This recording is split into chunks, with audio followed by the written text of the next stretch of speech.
শৈশব মানুষের জীবনের এমন একটা মূল্যবান সময় যা একটা সময় পর হারিয়ে যায়। পাওয়া যায় না হাজার খুঁজলেও, না টাকা দিয়ে, না কোনো কিছুর মূল্য দিয়ে। সেরকমই একটি গল্প আপনাদের সাথে শেয়ার করব। চলুন দেরি না করি শুনে নি আজকের সেই মূল্যবান গল্পটি। একটা ছোট্ট গ্রাম, সবুজ মাঠ, খেলার মাঠে ছেলেদের চিৎকার, আর পাশে একটা কাঁঠাল গাছ, তার তলায় বই নিয়ে বসে আছে রাহুল। ক্লাস 5-এর ছাত্র, খুব বুদ্ধিমান ছেলে, কিন্তু খুবই দরিদ্র, যেন তার জীবনের একটা অংশ হয়ে গিয়েছে।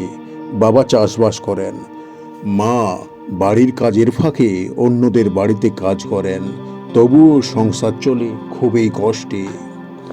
রাহুলের একটা স্বপ্ন ছিল, সে বড় হয়ে শিক্ষক হবে, যাতে গ্রামের কোনো শিশুকে টাকার অভাবে পড়াশোনা ছেড়ে না দিতে হয়। প্রতিদিন স্কুলে যাওয়ার আগে সে বাবাকে মাঠে সাহায্য করত, তারপর ছুটে যেত সে স্কুলে, ছেঁড়া জুতো, পুরনো একটা ব্যাগ নিয়ে, কিন্তু তার চোখে ছিল সব সময় জ্বলন্ত আশার আলো। একদিন কলেজের শিক্ষক তাকে জিজ্ঞাসা করলেন, তোমরা বড় হয়ে কি হতে চাও? যেমন আপনার স্কুলে শিক্ষকরা জিজ্ঞাসা করেন। কেউ বলল ডাক্তার, আবার কেউ বলল পুলিশ। রাহুল দাঁড়িয়ে ধীরে ধীরে বলল, আমি শিক্ষক হতে চাই স্যার, কারণ শিক্ষকে একজন মানুষের ভিতরের অন্ধকার দূর করেন। শিক্ষক অবাক হয়ে গেলেন এবং মুচকি হেসে বললেন, তোমার কথা আমি মনে রাখবো রাহুল। দিন গড়িয়ে যায়, কিন্তু জীবনের কঠিন বাস্তবতা যেন রাহুলকে টেনে নিয়ে যায় অন্যদিকে। ক্লাস 7-এর পর তার বাবা অসুস্থ হয়ে পড়েন। সংসার চালানোর দায় পড়ে রাহুলের কাঁধে। স্কুল ছেড়ে তাকে কাজ করতে হয় গ্রামের একটা ছোট্ট দোকানে, কিন্তু রাতে সে বই খুলে পড়তো।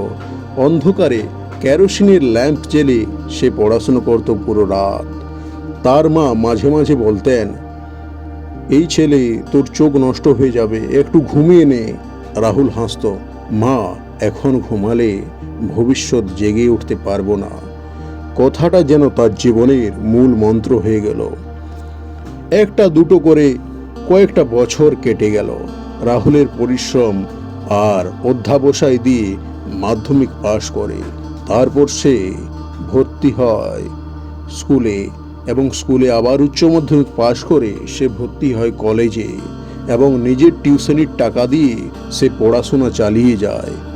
একদিন সে একই গ্রামের স্কুলে নতুন শিক্ষক হিসাবে ফিরে আসে রাহুল।